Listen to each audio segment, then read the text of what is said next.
it. Danny Smith, one of his better rides so far here in the opening moto. Off to a pretty good start. That always helps. You see the leaders going back the other way, already heading up LaRocco's lead. 125 don't quite have the power to get a run at this triple. They double it. Still a lot of airtime. I mean, about 7 or 8 years ago, that was a big jump there, just the double. Now they clear the whole thing. LaRocco, who lives in South Bend, Indiana. It's understandable why they should name such a feature after him. Only a few miles away from this track. Signs all around, LaRocco for president. Nice when you got that kind of reception. Makes you want to put out a little extra effort. Of course, Mike LaRocco will be coming up in the next moto with the 250s. Right now, moto number 1 of the 125s. And we've got the battle going on for 3rd, 4th, and 5th. The Primal Suzuki in the 5th spot is David Pingree, followed by Mike Brown in 6th spot. There's a good shot of Mike. Fast section right there. That's where the start comes in. That's where they get the signal from the mechanics.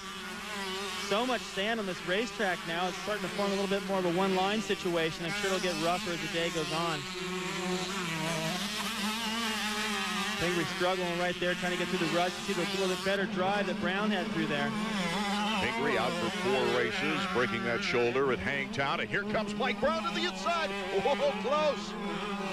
Mike Brown makes the pass in the 5th. He didn't want to take any chances there. He went all the way out into the line.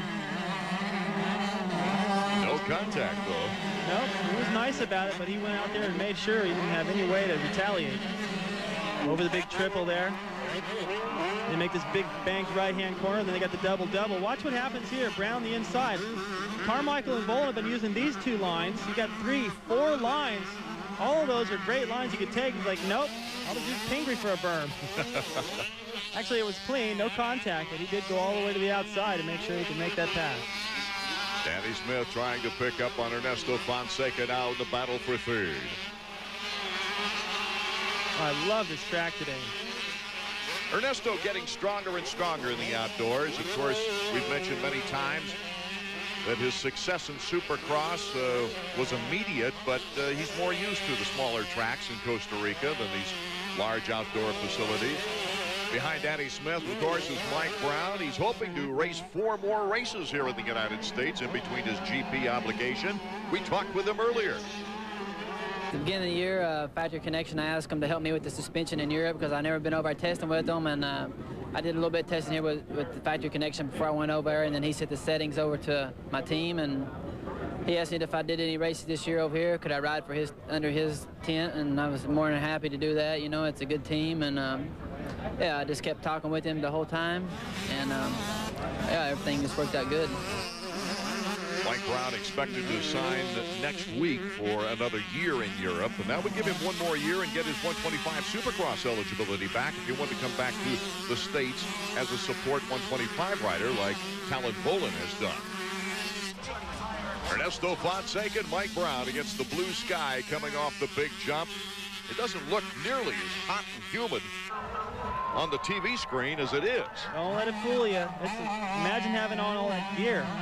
When you really notice it is when you get to a slow corner. You don't have that wind, that breeze anymore from moving down the track the way these guys are right now. It's actually cool right there when they jump through the air, but as soon as you slow down, all that heat catches up with you. We're looking at our leader, Ricky Carmichael. Talon Bolin still close, but looks like Ricky is inching away as this race goes on. This is where Ricky has really matured. He realizes you have to be patient. You're only going to get a few inches a lap versus seconds like you would have expected a couple of years ago, and made a big mistake trying to pull away. No surprise, Ricky Carmichael is our leader, and we'll be right back.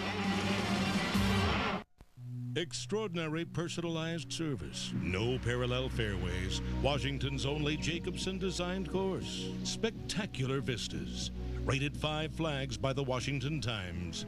Discover Bull Run Country Club, Washington's premier upscale public course, called a masterpiece and a must-play course by PGA professionals and golfers like yourself. Call Bull Run now to experience golf on a whole new level. Bull Run. Tuscarora Mill is Loudoun's favorite restaurant and is also a great place for business and social gatherings. Whether it's an all-day corporate event or a rehearsal dinner, Tuskie's has the perfect banquet facilities. Choose from 2 rooms, the wine cellar or the garden room, both equally spacious and charming. And let the Tuskie's staff take care of all your banquet needs, from theme dinners to wine tastings. For groups of 15 or 150, call Tuscarora Mill, a Loudoun favorite for over a decade. Playoff picture back from the darkroom when we come back. We're clear. Oh, the prompter's going too fast. I can't keep up. Come on, it's not the teleprompter, it's you. My throat, I can hardly Give him some tea, give him some tea. Let's go.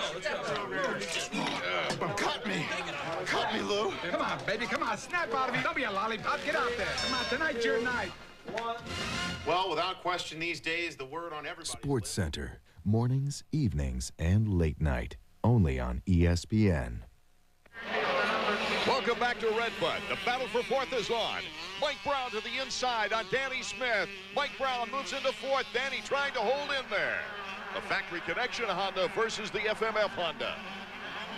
Danny tried to retaliate, square him back off, just didn't quite have enough. Brown's so aggressive. I think it goes back to what Davey said on the starting line. He's got so much confidence in his ability to be strong and basically sprint this whole 30-minute moto. Nice to know that you got the energy to go the distance. You can afford to be more aggressive and take a few more risks out there. Mike Brown's mechanic, Randy Richardson, and Davey Coombs is with him now. First of all, welcome to the pits of an AMA Pro National. Your rider, Mike Brown, making a lot of moves here early on. He's gone way up to 4th, but what happened on that start? I don't really know. I was running over, didn't get to see a jump on it, see his jump. He's going to work. He's used to a lot longer motos than these guys are. Nobody here stronger than Mike Brown, and I hope to see good results out of it.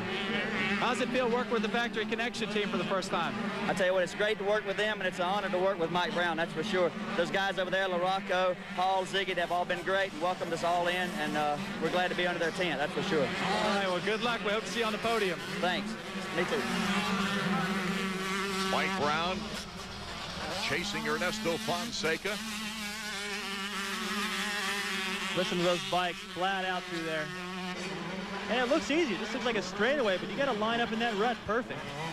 Let's check in with Mr. Racer X, Davey Coombs.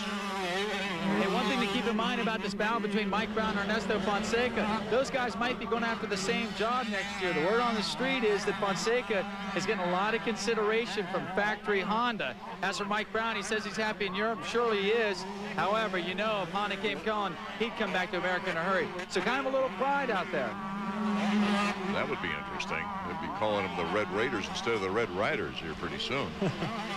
They definitely got a lock on the 250 class with the talent they have. And you imagine putting Fonseca and turning him into a dominating 125 rider with it. As young as he is, he could come along and do what Lamson did. Casey Johnson, Brandis on the freight train, and at the caboose side of that freight train is number 25, Nathan Ramsey, hoping to move up. He's in decent position right now. He's had some tough times this year in the outdoors. Starts have been a big problem for him. There's so much talent in this class. I mean, all these guys are running about the same pace, and if you're running at the same pace, how are you going to move past them? Nick Way, number 23, wants to make a move now on David Pingree. Opposite sides of the racetrack, down the inside. That's how you set up a pass anyway. You got to keep the guy guessing a little bit, try not to follow, stay out of that roost, and make something happen. There he goes to the outside again. You got to run at these whoops. Casey Johnson cutting to the inside. Way leaving the door open. Well, he had a good idea by going out there, but you got to keep track of who's behind you. Looks like he had the inside line there. And Casey shutting the door on him, preventing him from coming back as we go back to our leader, Ricky Carmichael, who has checked out now on Talon Volant. Hear him get on that power as soon as the bike entered the berm. As soon as the wheels were even set in that berm, he's already on the power, working the clutch, keeping that drive. It's just forward momentum all the time. Good lines, aggressive riding.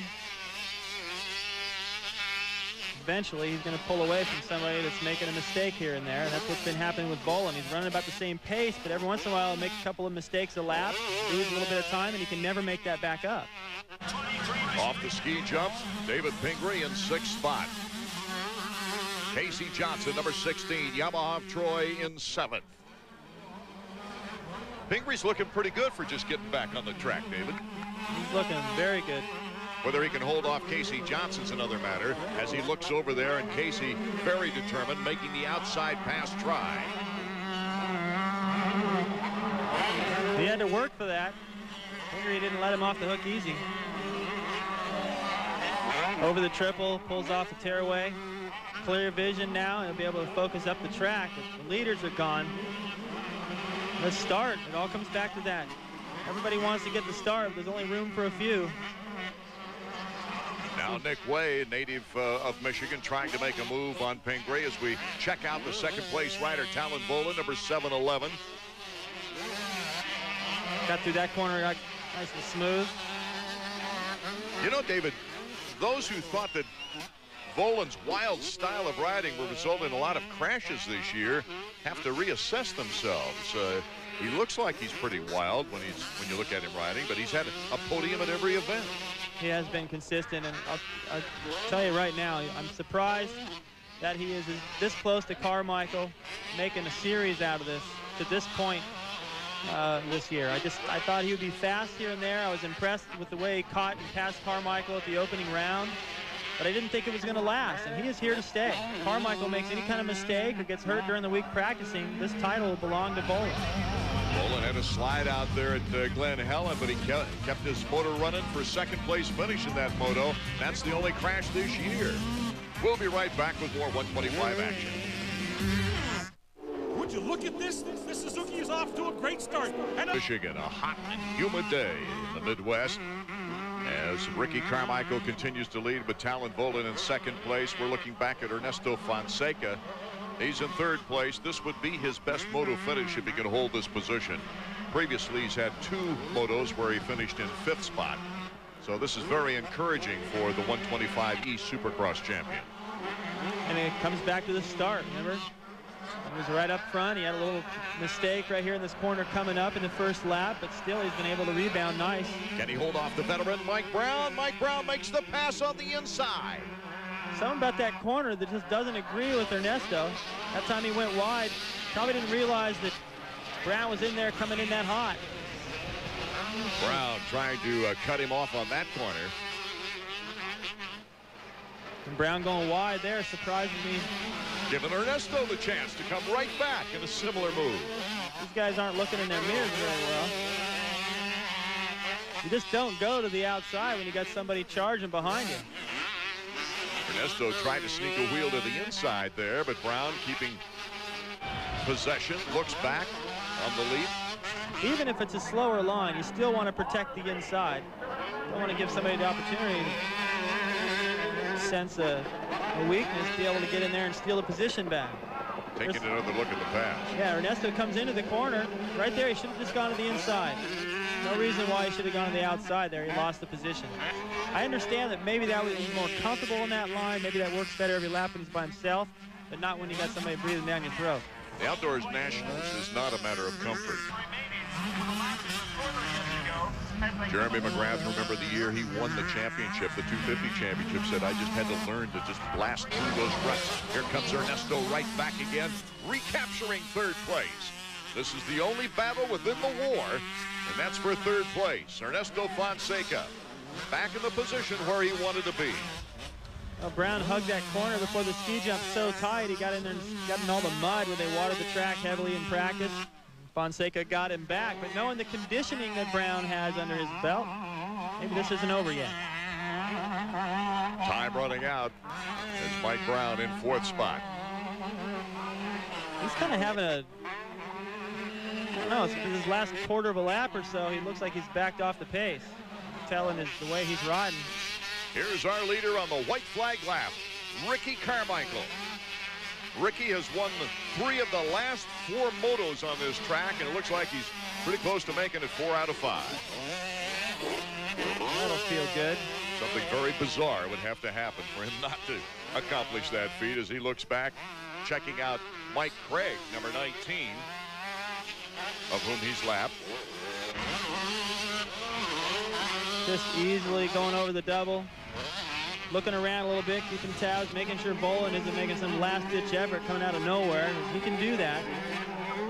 Saving energy right now. It's already fast-forwarding to the second moto, thinking about doing this all over again, but it pretty much comes down to the start. You know, talking about shape, this guy is in terrific shape.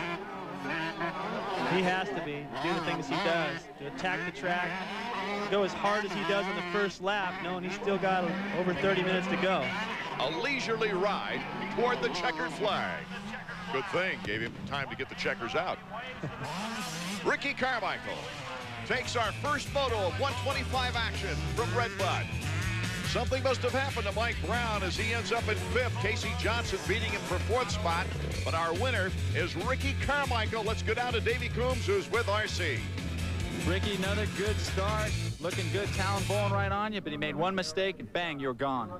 Yeah, I almost messed up too back there. Like the second lap, I hit a big old kicker bump and almost sent me over the bars. But my Kawasaki got me out front, and you know, I'll tell you what, I just rode my own race, and he made a mistake, and I pulled away and won the moto. What about the heat? Did it affect you? I mean, it's really hot here. No, not really. No, it's really humid, but second moto should be a lot better. Second place was Talon Bolin, but this is the best ride of the year for number 100, Ernesto Fonseca. Let's go back to Davey. All right, Ernesto, congratulations. Your first podium in an outdoor national. Yeah, you know, it's a really tough race. I'm not so used to it, but like I said early in the season, I'm going to work my way up, and hopefully I can do it in the second moto. Good battle there with Mike Brown. Tell us a little bit about that. Yeah, you know, Brownie's a really, really good rider, and I just was trying my best, and I knew that he was a little tired, at least, because I was really tired, but I just want to thank Yamaha Troy, Factory Yamaha, Oakley, Sinus Alpine Stars, Bell Helmets, List Designs, Revenge, and everybody out there for helping me out. My trainer, Corey Worf, and everybody. I got to tell you, ever since you started working with Corey, man, you're getting strong. That's the main thing, you know. I want to try to get stronger every weekend and be up here more often. The Jack in the Box Factory Connection Honda of hometown boy Mike LaRocco as the 250s are up at the gate getting ready to go. And we'll see one of the finest title chases the Nationals has ever seen when we return to Red Bud Track and Trail.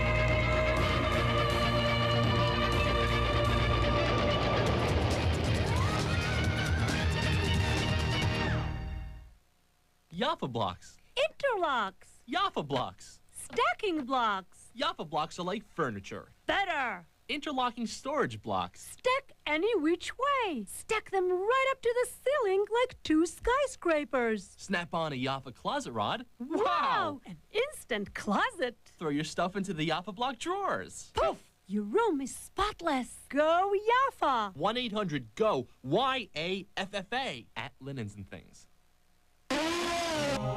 All weekend long, all kinds of racing. The race is on ESPN2. If it goes fast and looks cool, the race is on ESPN2. Welcome back to Buchanan, Michigan. Art Ekman, David Bailey, Davey Coombs at Red Bud Track and Trail for round number 6 of 250 motocross action right now as we take a look at the point standings, and boy, is it heating up. It's just not the weather outside as Tortelli now with only a 4-point lead over Ezra Lusk, Albertine and Wyndham, and LaRocco all in the play for a possible championship run in the second half of the season. Ezra Lusk, number 4, Team Honda, moving up to the gate right now. He's been on 3 podiums in 5 races so far this year. John Dow just to his left won this race in '97. Let's go to Davey. There you see him, the guy they call Mr. Red Bud, Jeff Emig. It was here last year that Jeff broke out of that slump that had his career almost in jeopardy. Everyone was questioning Jeff's heart, his desire, his talent, but he came out here and he showed everyone with a win over 4th of July weekend. Well, now it's a year later, and we're back to the same point with Fro. Which Fro is going to show up, the one that wins or the one that just rides? fans are hoping he can reappear on the competitive scene, that's for sure. As we take a look at our starting grid with our points leader, Tortelli, Lusk in second place. Teammates, Greg Albertine is looking sharp these days. Mike LaRocco tied for fourth in the points with Kevin Windham, who might be the hottest rider on the circuit at this time. And Jeff Emig, of course, she's just been phenomenal at this track, winning 3 consecutive 125 races here and 2 out of the last 3 250 races. As we take a look at the entire 40-rider field competing in the 250s here in our opening moto. You know what I'm wondering, though, Art, as we head into this race? Emig's used to this track being hard packed. They've dumped so much sand out here, I don't know if it's really to his liking. So we'll find out soon. I think it comes down to the start, as it always have. And the guy that's been hot getting out of the gate this year has been Kevin Windham, not Jeff Emig. 32nd board is up. Oh, what a long gate it looks like right there with all 40 riders ready to go. Now the board is down and we're revving up, getting set for our first 250 moto of the afternoon from Red Bud. They're underway and the red bikes are out in front. Whoa! Austin Squires from Middletown, Rhode Island hit the deck like a load full of rocks. And out in front, it's Kevin Windham and Ezra Lusk. Coming into this race, he had 5 hole shots in the 10 motos already. Look at that. Already got a nice lead. Clear sailing. Inside line, protecting it. John Dowd in good position. Larry Ward, Greg Albertine. But the man out in front right now is Kevin Windham. He doesn't look like he wants to give it up. It's just the best feeling to get the whole shot. A beautiful day like this, a huge crowd, comfortable with the racetrack. He's been just on fire lately, coming off a win. He's got his teammate behind him who he's comfortable with. Couldn't ask for anything better right now. Tortelli up there, Emig. These guys both together in the pack, but not the kind of start those guys need. Get up there and battle with Kevin and Lusk. Good feeling, especially coming off a 1-1 sweep in the last event. Of course, in that mud bog at Budds Creek, where he got both hole shots in that particular race as well. I'll tell you, it doesn't do much for you to get the hole shot if you haven't been riding well. Then you're just nervous, going, uh-oh. You know that it's going to be coming after you, but right here, you can just go out and attack the track, not even worry about anybody. Kevin Windham starting to pull a little bit of lead on Ezra Lusk in second place. Track is just beautiful. Softest I've ever seen it. Nice and sandy, getting rough. Riders are complaining it's a little bit one line, but I don't know. I don't see it. I think there's places to pass. If you're aggressive and you want to make the pass, you can find a place to do it. Albie coming down the inside right there. LaRocco doing it as well, so there's places to get in there and make a block pass. Kevin Windham has really made a move up the points ladder recently after getting only 5 points in the opener at Glen Helen. Look at him just riding beautiful. Hitting that double jump, just laying it over. What a difference from the last round. I mean, he got the whole shot there as well in the green flag, but there he was completely covered in mud and there was nobody in front of him. The first lap complete. Windham, Lusk, Dowd, Albertine, Ward, Henry, Button, LaRocco, Emig, and Tortelli. We'll be right back in a moment with more action. The swamps of Louisiana. There's only one reason why we would bring Honda ATVs to this kind of mud. This kind of terrain. This kind of non-stop torture. To see if they could get out. They're America's most popular ATVs for America's least popular places. Honda ATVs, best on earth.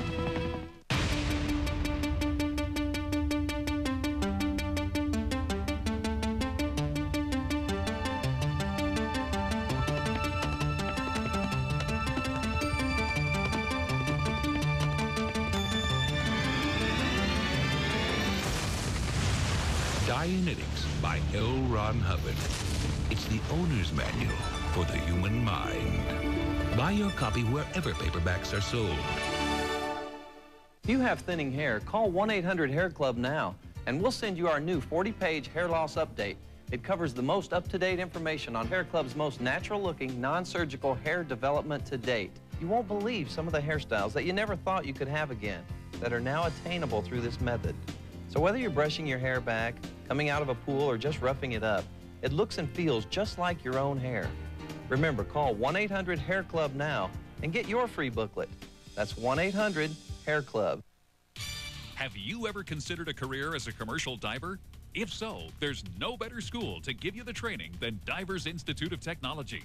Whether it's working on offshore oil, underwater construction, raising sunken vessels on a salvage job, or doing hull repair, Divers Institute of Technology has the staff, the equipment, and the location to offer real open water training. Divers Institute of Technology. Call today to start your career as a commercial diver. During the break, number 8, Team Suzuki's Greg Albertine makes the move on Team Yamaha's John Dowd. Inside, Albertine takes over third behind our leader, Kevin Windham, and Ezra Luskin second. Welcome back to Red Bud Track and Trail. Here's Larry Ward, Albertine's Team Suzuki teammate. See these guys leaving their jerseys untucked, probably doing it on purpose. Some of the guys cutting slits in them, get to breathe a little bit better. Look at LaRocco. LaRocco trying to make a move against Doug Henry. Doug Henry on the 4-stroke. Doug was the first 2-time winner in last year's series. Emig was the first 3-time winner. LaRocco now starting to make the move, goes to the inside. It's Mike LaRocco trying to get in front of Doug Henry. That was hard work. Tried to do it on the off camera. The front end just plowed. I can't even believe it didn't go down. Here comes Tortelli. Tortelli trying to make a move as well. Henry's so hard to pass. And he's got that little bit extra horsepower to get to certain places in the racetrack, like through here. Guess you're soaking up a lot more roost off that rear tire. Doug's best moto was a 4th at Hangtown, where he got the whole shot in the opening moto, and a 4th at Budds Creek in the second stanza. But he's been pretty much just having a goodbye tour, really. See those hand guards on Tortelli's bike. Windham also using them out front. You need them if you're following Henry. You can see the rocks just bouncing off the front of Tortelli and his bike. Electing to follow him right here. A lot of guys have been going to the outside to try to get a run at this section.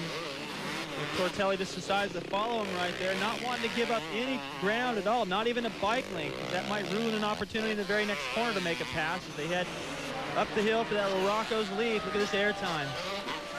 Oh my goodness, the 250s really accentuated, don't they? It's like one of those jump videos. Those guys are up there forever.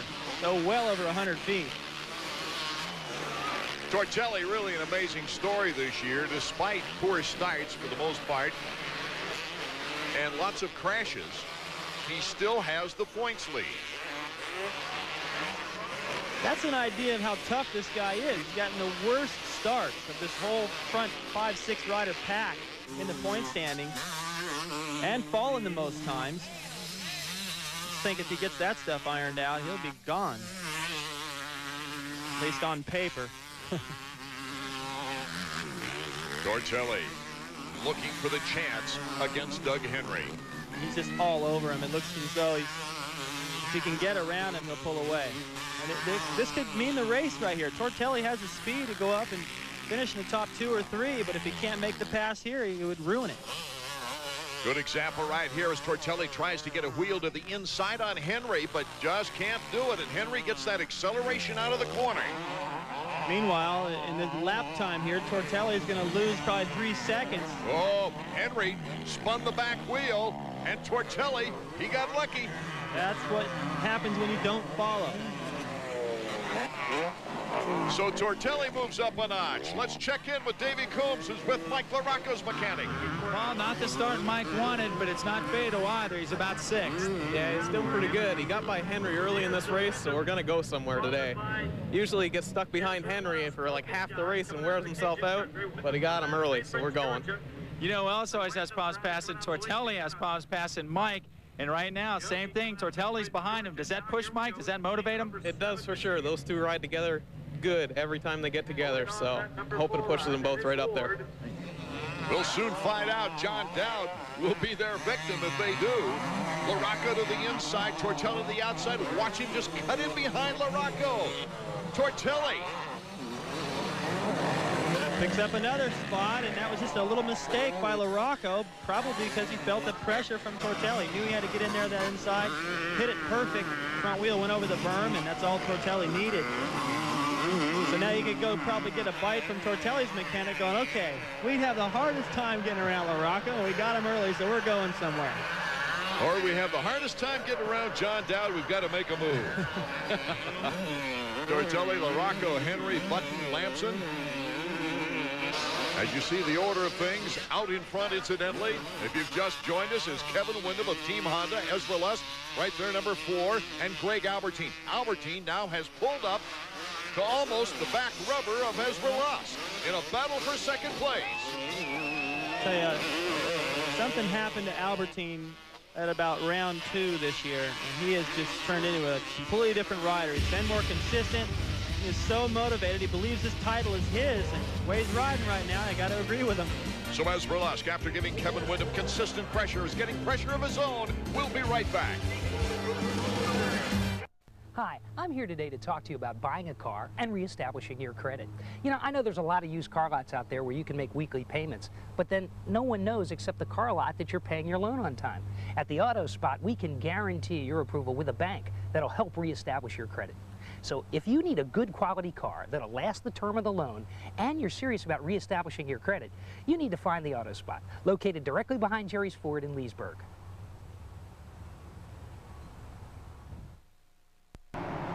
Trying to buy a new Buick, looking in the newspaper for a great deal. A little confusing, isn't it? You get there, the car you want's not there, the one you want's $2,000 more. At Peacock Buick, we give great deals. I'm Dick Bailey, the general manager. I make sure of it. This place has been here a long time. We don't have $1 million showroom, but we have an owner that's right on the premises every day, and we'll give you more for your trade than anybody in the city. Come and see us for help. Peacock Buick and Suzuki, our prices are so low, whoa, whoa! Oh yeah, tell him Pete sent you. There's a man who lives across the alley. I watch him from my window. I fear his knowledge is bigger than mine. I must watch more RPM tonight. I must watch more RPM tonight.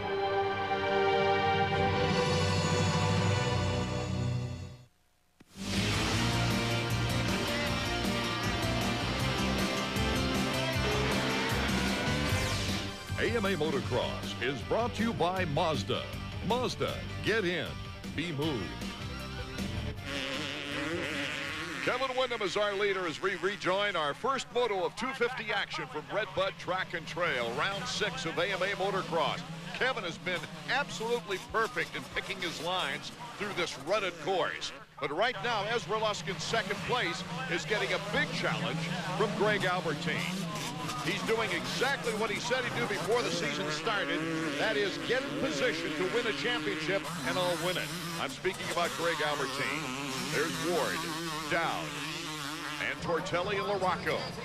Now, Ward's going to get all kinds of pressure now, right at the worst time of the race, when you're getting hot and tired wanting to see the white flag. Dowd's got the pressure from Tortelli and LaRocco. That battle's heated up, put all the pressure on Ward now, so that's going to be exciting. Whoa, Greg Albertine has just made the pass on Ezra Lust for second place.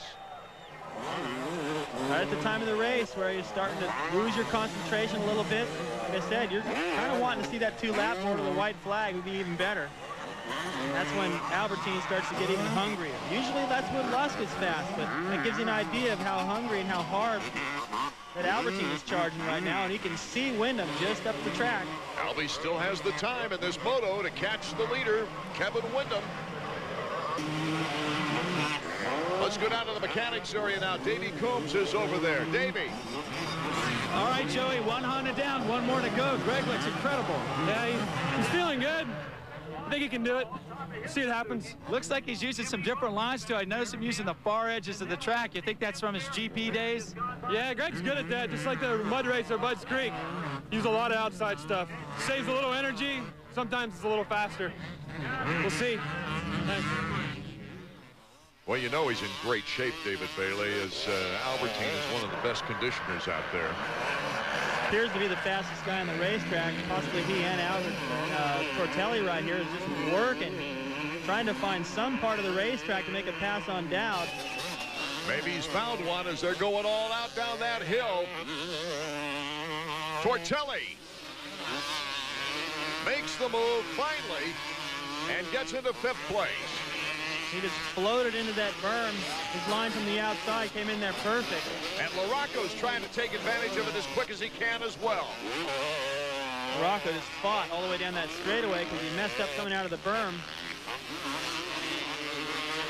It took Tortelli a while to get around Dowd. Now LaRocco's faced with the same task. LaRocco's leap. And we see the man himself, number 3, Mike LaRocco, trying to take advantage of it to get around John Dowd. Boy, the roost on this track has got to be interesting. First of all, you get a lot of loose dirt and some pebbles. But that sand, well, you can really get a sand blast getting behind these guys. It's a pretty coarse sand for one thing, so you're right. It's going to stay nice. Great move. Just cut it sharp, turned on a dime right there, halfway sign. Still time for these guys to move up a little more. So we heard it earlier from the mechanics area in the hopes that these two guys would use each other and get by everybody, and that's about what they're doing right now. Something hanging off of LaRocco's bike right, it's the pipe guard. You got a little aluminum pipe guard, they hose clamp onto the pipe to protect it from getting dinged by rocks, and that thing's been flapping. Look at this battle, side by side, Albertine and Wyndham for first. Greg Albertine has been putting the pressure on Kevin Wyndham. Well, this is where we're going to find out what Kevin's made of. Look at the difference, it's all clean. Albie is just a warrior out there. He's completely covered from the front. You can't even recognize him. He's soaked up everyone's roofs. He's the man on the move, maybe the fastest rider on the racetrack. Kevin's going to have to step it up right here, and it's the hardest time to do it. Kevin could be in the points lead right now if he hadn't had such a lousy first round, but he's got momentum on his side right now. It's all going really good right now, and you know, the first race was my downfall. Right now I'm 27 points out of the lead, and I lost like 47 at the first race. I only got 3 points on the whole day, so you know, that's been the difference right now. I just need to get the consistency back, and I feel really good to be the first series two-time winner, and hopefully I can do it today, make it 3 in a row. Let's make it 2 in a row right now. He's got 3. It would be his 3rd win of the season, that's for sure. Wyndham, Albertine, Lusk, all ahead of Tortelli. Now Lusk is really tight in the screws, as he always does at the end of a race. Putting the pressure on Albertine could take advantage. Look at all these lapped riders. Amazing, weeding right through the lappers. And bar to bar, Lusk and Albertine. This is a big move, points-wise. Ezra Lusk gets back into 2nd place. So that puts 2 more points up for Ezra Lusk on Tortelli. If they were to finish right now as they are, that would tie Tortelli and Lusk for the points lead going into the 2nd moto. Look at Kevin pushing it all the way to the edge. His rear wheel almost slid over the berm on an off camber. Trying to get away from these guys. He got through the lappers the best. And that's the importance of pushing all the way to the end. Lusk took advantage, being able to keep the pressure on Albie. He did the wrong move, and Lusk moved up a spot. Hope you can join us for our next telecast on ESPN2 from Unadilla, August 1st.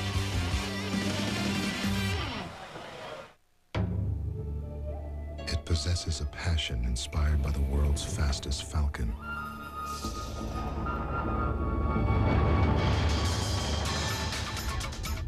And a history that could only come from Suzuki. Introducing the incredible GSX 1300R Hayabusa, the largest displacement sport bike Suzuki has ever built. It's proof you don't need wings to fly. Discover the amazing training secrets of America's finest baseball school in an exciting instructional video. Baseball World's Defensive Drills video features professional scout and instructor Tommy Mansky and the same techniques that produced his back-to-back-to-back AAU national championship teams. Collegiate Baseball Magazine's editor calls it a masterpiece, the best drill video ever produced. This video is endorsed by top professionals like superstar Fred McGriff. This is the instructional video that gets results. The Defensive Drills video benefits players of all ages and ability levels and makes a great gift too, so call now.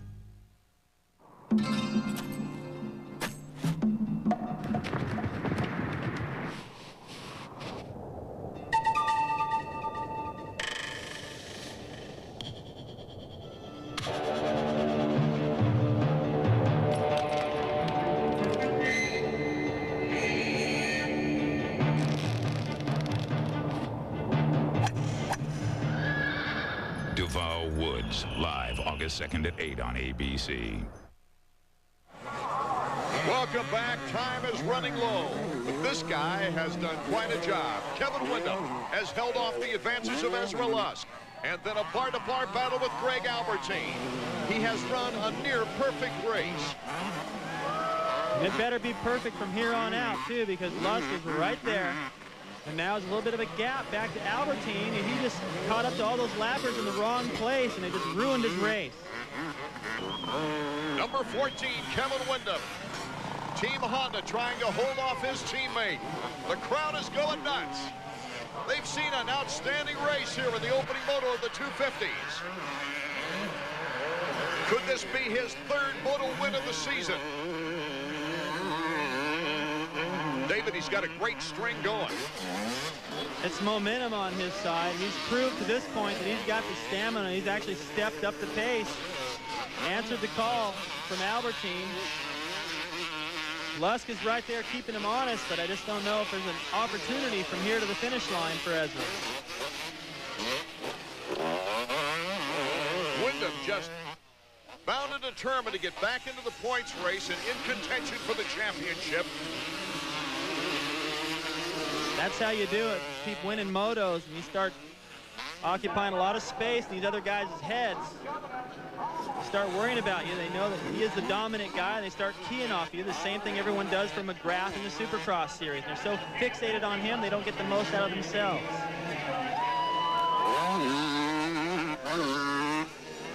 One more turn. Looks back to see where Lusk is.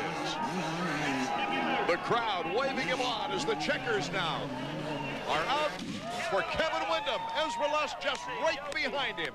Both of them picking up a bushel basket of points on Sebastian Tortelli as Albertine takes third. Right in front of Tortelli. Larocco rounding out the top five. So Windham has won his third moto in a row. There you see Jeff Emig in 9th place. Not the situation he would have loved to have been in. Let's go down to Davey, who's with Greg Albertine. Greg, in the middle part of the moto, it looks like you were the fastest guy out there. You moved up to second, but then it seemed like you hit a wall in Windham. Yeah, I sure did. You know, he was really difficult to pass. The track is so one line, it's just ridiculous. But my Suzuki was running great. I just had a problem. My hand just went totally numb for some reason, and I don't know why it did that. So I was struggling to hold on, but my Suzuki was running great. Yeah. It's really hot out there. The track's getting really rough. And I noticed that, like, everyone's being aggressive. You could have pulled the trigger on Windham that one time, but you didn't. Well, I don't want to put him on the ground, you know. I mean, I really don't want to race a dirty race. You know, I thought I had the opportunity. I thought I was a little closer, but just wasn't quite there. Yeah, what about second moto? Well, get a good start and just run it, hopefully. I'm feeling strong, and you know, I just want to thank the Lord Jesus for keeping me safe.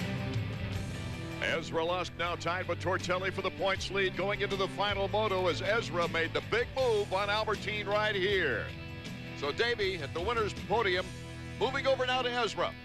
Man, Yogi, what a great charge there late in the moto. We thought you were going to get Kevin. Yeah, I did too, you know, but Kevin picked it up. He was riding really, really good. I was a little tight early on in those ruts. I'm really a little disappointed in the way I rode, but I'm just glad I was able to pull it out there at the end and come back up and at least get second. Well, second's almost as good as the first whenever you start looking at the overall picture, and plus you put a little more points on Tortelli. Yeah, that's true, but I just want to try to win these motos and get these overalls. That'd be nice, and especially here, this is the anniversary race for me. Hurt my arm last year, and being able to go out and race, I'm just really excited to be here and be able to put Honda, Dunlop, Fox, Scott, all these guys up here. Good job. From hole shot to checkers, number 14, Kevin Windham. Victorious once again. Does he have enough left for Moto 2? Let's go back to Davey and check it out. All right, Kevin, what a hard-fought moto it was. That might have been the best moto we've seen this year, and you held it start to finish. May have been a fun one to watch, but it wasn't very fun out in front of me, man. Those guys were on me. You know, they were on me bad, and just put my head down, ride the best I could. Now I need to go in there and get some rest for a second moto. We got a little pool set up, and let's go there and relax.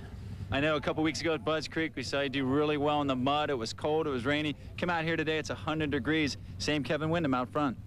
Well, I'm here to prove everybody wrong that says I'm not in shape, and that'll sure do it. We'll let you get back to the pool and get ready. Thanks a lot. Can they match this? One, if not the greatest moto of the season we've just seen. The 125s will be up next for their second moto of the day.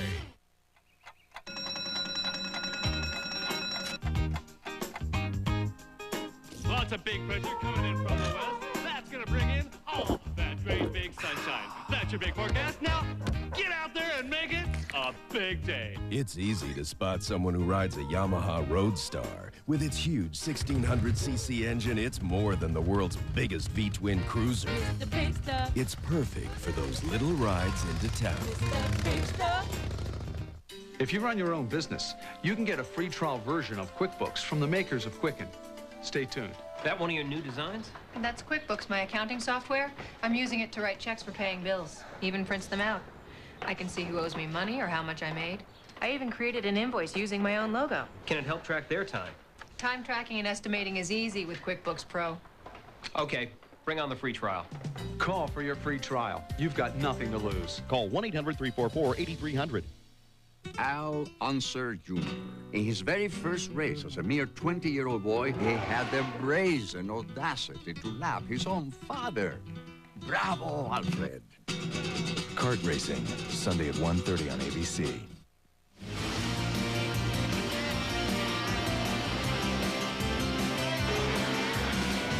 AMA Motocross is brought to you by Suzuki, maker of innovative motorcycles and ATVs. See the incredible new 1999s at your dealer now. Welcome back. Art Ekman, David Bailey, and Davey Coombs from Buchanan, Michigan, as the 125s are getting set for their second moto of the day. Callan Bolden coming in second place to Ricky Carmichael in that first moto. Can he take advantage of him now and win an overall here at Red Bud? Question here for the second moto, how about that heat and humidity? How will it affect the riders as we take another look at the track? Well, we've already seen how sandy and the perfect conditions. We showed you LaRocco's leap over on the right in the first hour. You saw the 250s getting all that air time. But let's take a look at the ski jump. This is right off the start. They make a left, a right, another left from the rider's point of view. This is the approach. Getting up into third gear, just into fourth. See that pile of mud? Imagine that distraction. Let's go down to Davey again at the starting line. Guys, I wouldn't believe I'd be saying this, but it's somehow actually gotten hotter here before the start of the second 125 moto. They did a lot of grooming on the track. I think the heat plays into Carmichael's hands, being from Florida, but the fact they watered it goes against him. Ricky's had some problems on the early laps of races where they watered the track. That might be the best hope Talon Bolden these other guys got. Well, today makes that mud flow at Budds Creek almost seem blissful. Well, I don't know. I think Carmichael's pretty used to the heat. If you live back east, you're used to humidity and hot weather. Carmichael prides himself on his conditioning. If he gets a start, the way he's riding that first moto, it's going to be tough.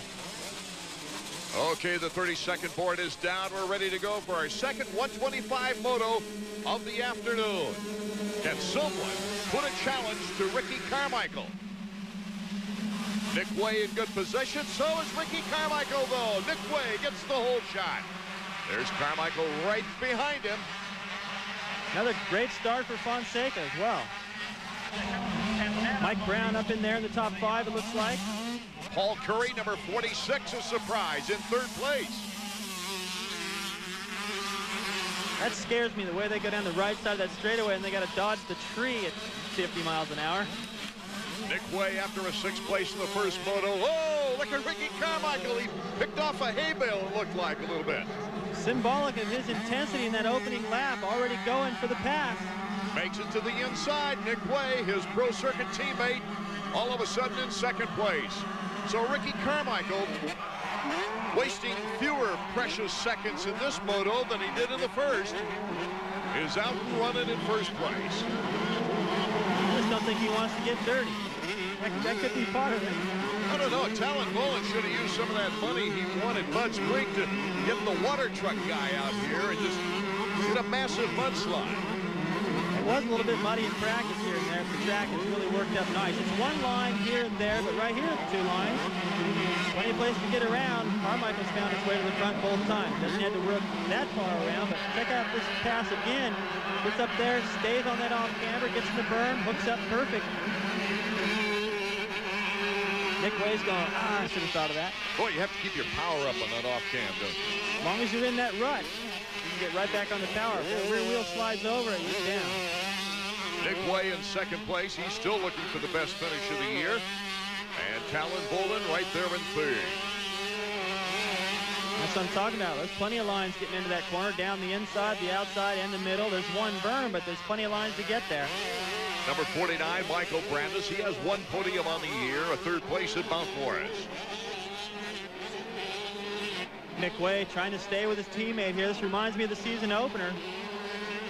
Way rode strong, stayed with Carmichael for a little while, but then it was RC just opening up a huge lead here. Way is learning a little bit in this opening lap. Yeah, Nicholas ending up with 2 third places for a second overall in that opener at Glen Helen. He's going to probably have to start worrying a little bit about Boland and Brown coming up from behind. Brown, Brandis. As soon as you got to worry a little bit, protect your line, ride defensive, that allows Carmichael to get away. He knows that. That's why he goes for the passes early and tries to just disappear. We also got our first peek in that long shot of Roncada, who had an 8th in the first moto. He's in better position for his finest moto finish of the year, as he was out for 3 of the previous 5 races. He's had a tough year to kind of battle through his injuries. That wrist has just been a real problem for him in the Supercross series. I don't think we've seen what he can really do. Fonseca 100, Yamaha of Troy. Casey Johnson 16, Yamaha of Troy. All behind the Primal Suzuki of Michael Brandis. And he just got down into that off camera, didn't waste any time. 2-wheel drift into the berm, hit it right back on the power. Over the triple there. Looking strong. You see how slick it's getting into that corner now. The guy's getting a little fishtail going in.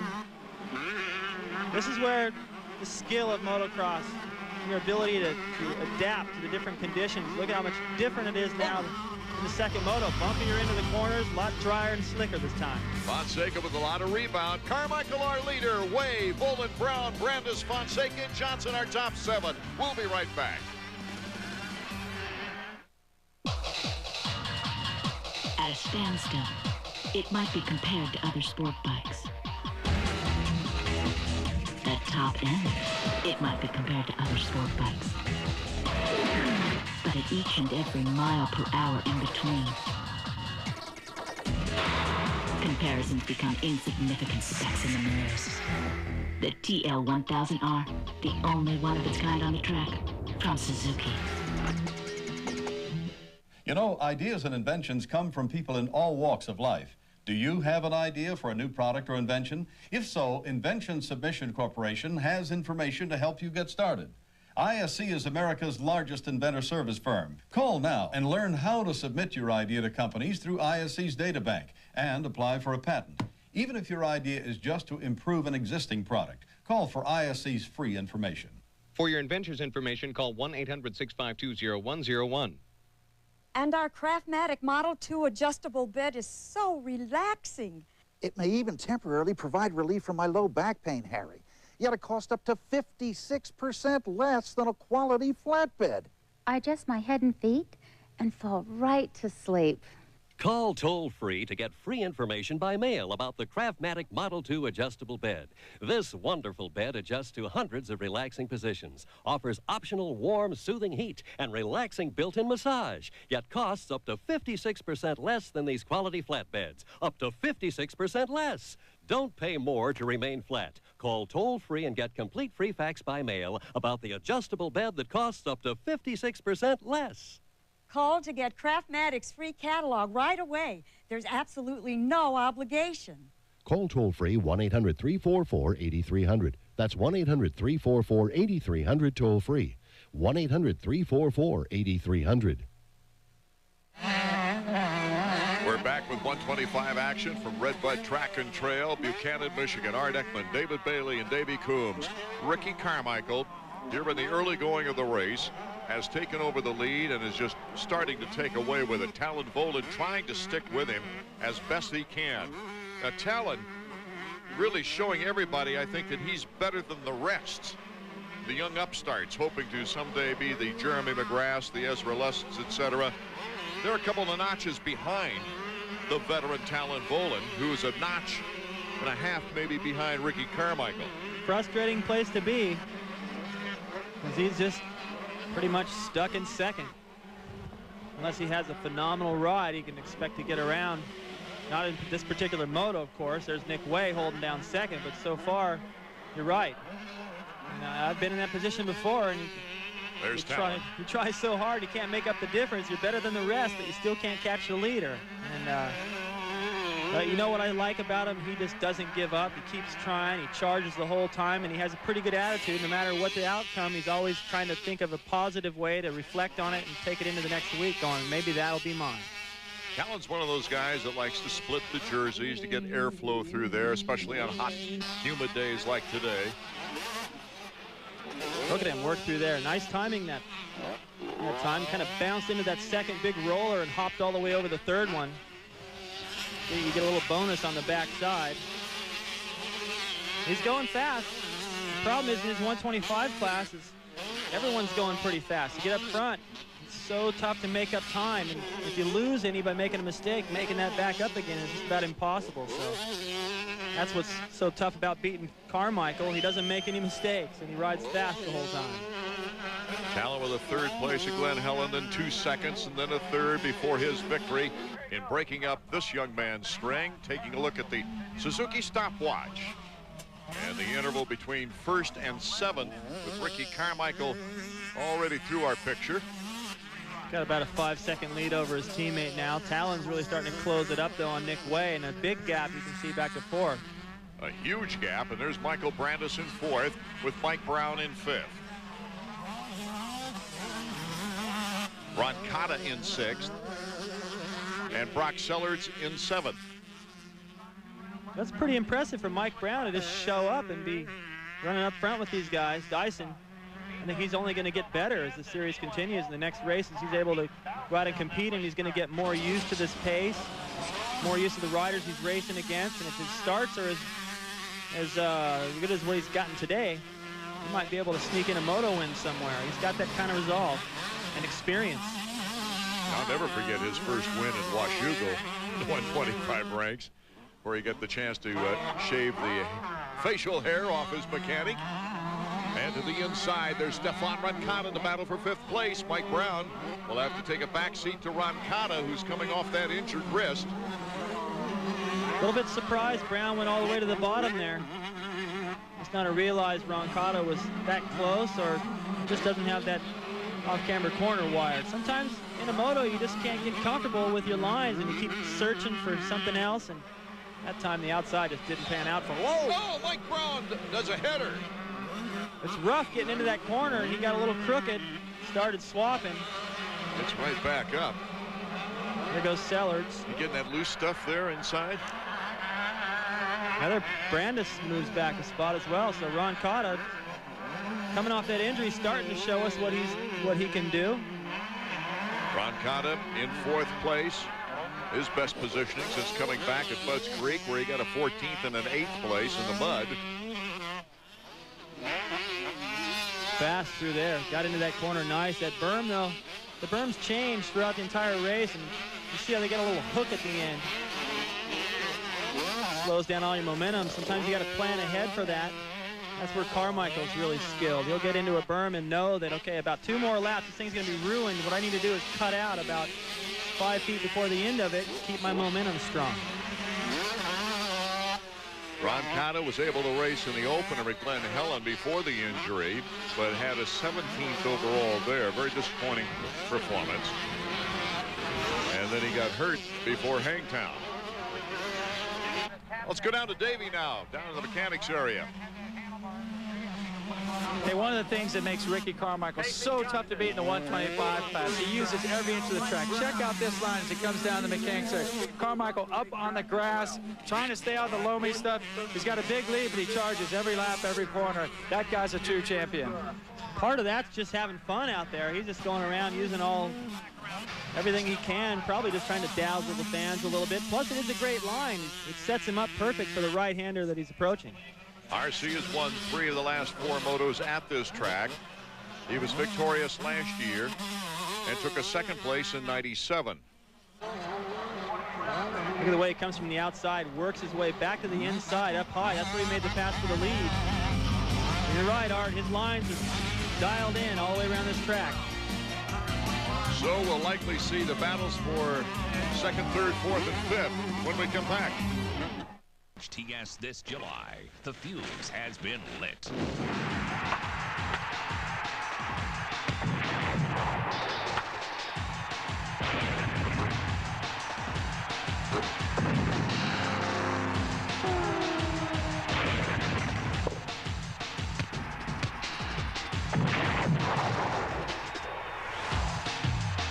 HTS explodes with sports all July long.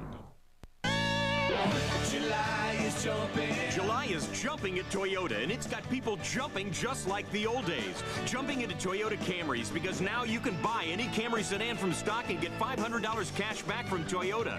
Or save even more with 4.9% financing.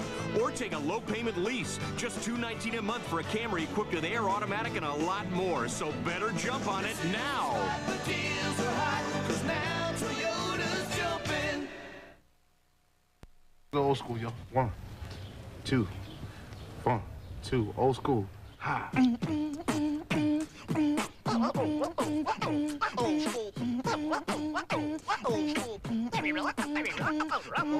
it back.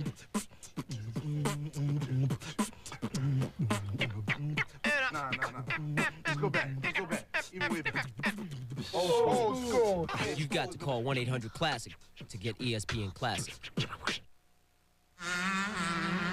In case you just joined us, this is the 2nd 125 moto of the day. Ricky Carmichael, after winning the first one, is way out in front now in the second one. Nick Way in second, and he is being hounded by number 711, Talon Bolin.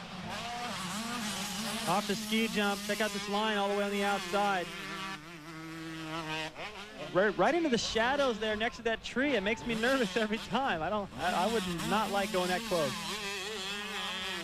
Talon Bolin's win at Budds Creek in the last event was his first in 125 national action.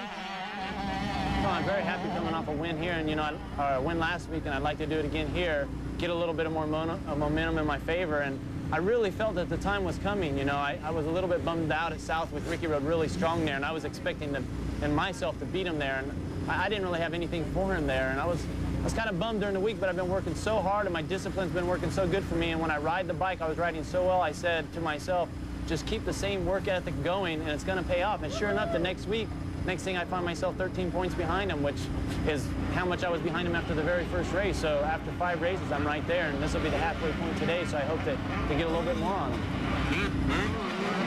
That's going to take a minor miracle if he's going to get more on him right now, as Talon Bolin's got his hands full with Nick Way. Bolin cuts to the inside on Way, the Pro Circuit rider in green, FMF rider in red. Look how hard Talon tried. I mean, he had a jam on the brakes right there to keep him running into the back of him. That's aggressiveness. He's got an inside line down here. Whoa, just shot by him. What happened to Way? He just hesitated slightly. I didn't think there was enough room. Looked like he was standing still. He looked over before the corner just a little bit, like he knew he was in the wrong line, but I still didn't think Talon had enough room to squeeze through there.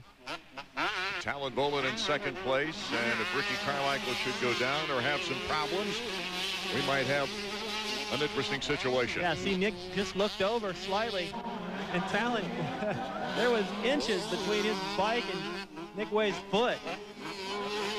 I think that was heads up by Nick, knowing that he was coming, and he must have sensed it to just stay slightly out of the way so neither one of them went down. This is the 6th race of the season, 2 motos each race, of course. And this might be the 5th time this year that Bolin has placed in second place behind Ricky Carmichael. That's going to get old. I think all it's going to do is just motivate him more. I mean, you can see how bad he wants it. He reminds me of Albertine in the 250 class. He just wants it so much. He's working hard. It's all you ever hear out of his, you know, after his post-race interviews, how hard he's working, and eventually it's going to pay off. It's got to be his week coming up. You know, eventually it will. Good shot of Roncada. Definitely his best race of the year in the outdoor situation. Too bad he's had the injuries he's had, because he kind of bursted onto the scene and looked really strong, and then injuries sort of been plaguing him ever since. Doesn't really get a chance to ride at 100% very often. And even at ride at 80% or whatever he's at right now, he's looking pretty sharp. Here's Buddy Antunez, and he's riding another fine race here today. Buddy's finest hour in the outdoors came in the last event where he took a third overall after a 5-4 finish in the two motos. His Primal Suzuki contract has him traveling to the hinterlands of America for 68 main events in arena cross, and then this rigorous 125 motocross series. Quite a contrast.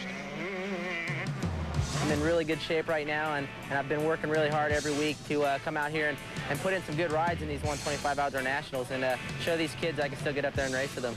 No one is more serious about training and working on his craft. For Buddy, it's no longer kid stuff.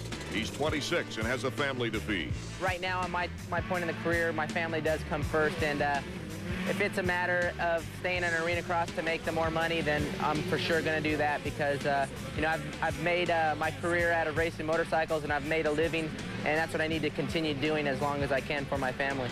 After teaming with Jeremy McGrath on the Peak Performance 125 support team, the next step, a Cush Factory 250 ride, never came.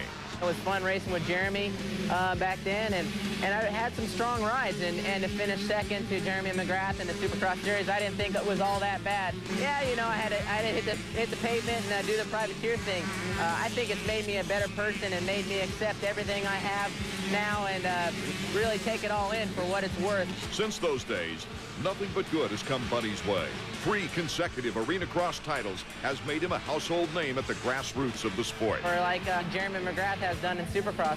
I would love to have that name, like you say, in arena cross, and if people think about arena cross, they think about me. You know, if that's my one thing I'm going to do in the sport, I want to take advantage of it. So that's my motivation now, is just to go out there and just do as much winning as possible. One of the nice guys on the tour, Brock Sellards, now hounding Michael Brandis for 5th place. Cuts to the inside. Sellards trying to hold on to that advantage. That's how you square a corner. And right there, it paid off with a pass. Well, he just got in there, backed it in, got out on the inside. Shorter line down the straightaway. Perfect. We'll be right back. Hope you can see one of the motocrosses in person coming up in your area.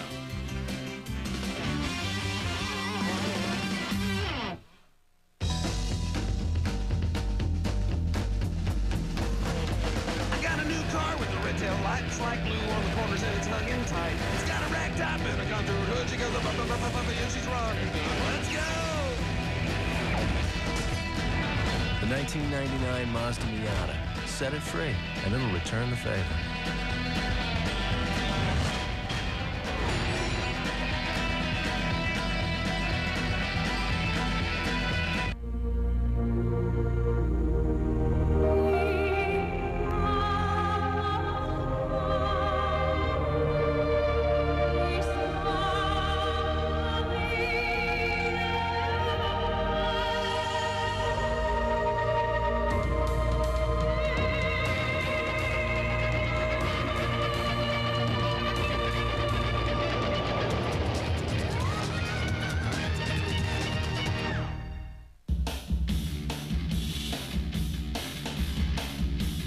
Top women on the LPGA Tour meet to tee off for the Giant Eagle LPGA Classic.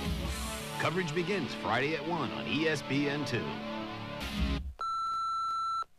Father Rick, this is Peter Gammons calling you about the letter. I did not have the time or the lack of decency to ask Tony Gwynn to send you the kidney stone he passed in '97. But thanks for reading my column. For this week's Suzuki Flashback, we highlight the 1990 125 National at Red Bud. The first moto of race action saw number 22, Jean-Michel Bale, passing number 60, the Bud man, Buddy Antunez. The Frenchman Bale would pull out and take the first moto win on a hot day for riders and the fans. Number 4, Suzuki-mounted Guy Cooper went down in Moto 1. Here he's passed by Steve Lampson. Cooper had to fight back for a podium spot. But in Moto 2, it was a better ride for Cooper, getting out to an early lead. Tortelli is setting the pace. South African Greg Albertine, a fellow former GP winner, is only 2 points back. Ezra Lusk is but 4 points behind the leader. The season's winningest rider, Kevin Windham, has used 3 wins to advance to just 14 from the lead. In the 125s, can anyone stop the record-breaking rampage of Pro Circuit's Ricky Carmichael? Stay tuned. Round 7 of AMA Motocross is next.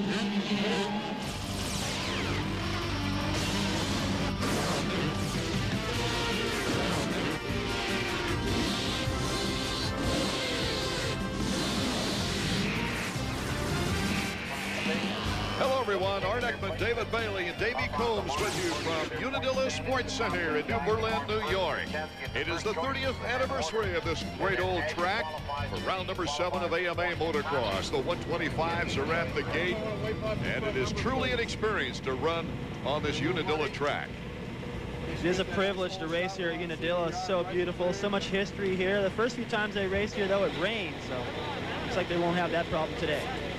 It's a little damp here in New Berlin, New York today as we take a look at Nick Way surveying the situation along with his mechanic. And there's Michael Brandes. Brandes trying to move up in the points in a 125. And speaking of points, the Suzuki point standings. Ricky Carmichael leads by 19 points over Talon Bull and Brock Sellers in good position in third. Let's go down to Davey. Well, this is it, the capital of American motocross, Unadilla, on its 30th year, part of the AMA National Mazda Motocross Championship Series. Old school motocross, big hills, rocks, ruts. This is the way it's supposed to be. Even Ricky Carmichael, the undisputed king of the 125 class, is preparing himself to get peppered with rocks and roots of the other riders. He's got the protective gear on the radiator shrouds on his hands. He's ready for war, and he's got to be the favorite here in the first 125 moto. No doubt about it, Davey. After winning 5 of the last 6 races, Ricky Carmichael is all set to go. Let's take a look now at the track map. Well, you got a cement starting pad for one thing. That's the only thing new here at Unadilla. Why change a good thing? This track has just got a superb layout ever since the very beginning. We want to show you from the rider's point of view. This is dropping down into the gravity cavity. You make a left-hand corner, it drops about 90 feet down into the valley. Right back up and out. A lot of airtime right there. That's everyone's favorite place to show off for the crowd in the last lap. Let's look at the starting grid. Of course, Carmichael and Volan in second spot, trying to make a challenge. He's the only one to beat Carmichael this year. Michael Brandes, Casey Lytle, Brock Sellers of the FMF crew, Nathan Ramsey of Pro Circuit. And taking a look at the rest of the rundown of the 40-rider field, it's Michael Craig's second race back, this time on a Kawasaki. Also, Ron Cotta's back in the field after a long layoff. David Pingree, his second race after coming back from a broken shoulder. And no Casey Johnson on the starting line here today. He hurt his back at Red Bud and is not back to action yet for the Yamaha of Troy team.